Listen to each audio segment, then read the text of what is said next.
In this video, we want to find the solution to the equation negative sine 8x equals sine 2x. What we're going to do is bring the sine 8x to the other side. So we have sine of 8x plus sine of 2x equals 0. And from here, we can use a sum to product identity.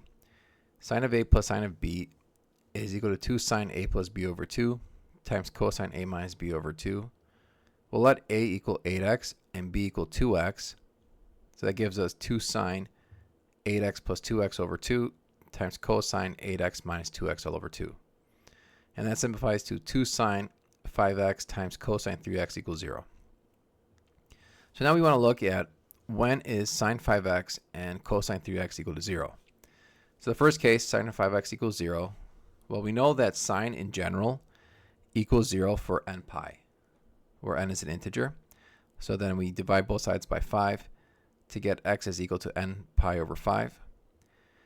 And cosine 3x equals 0. Well, cosine is 0 for pi over 2 plus n pi. So we set that equal to 3x, divide by 3 to get x equals pi over 6 plus n pi over 3. So now we're putting this all together. We have x is equal to n pi over 5, or x is equal to pi over 6 plus n pi over 3.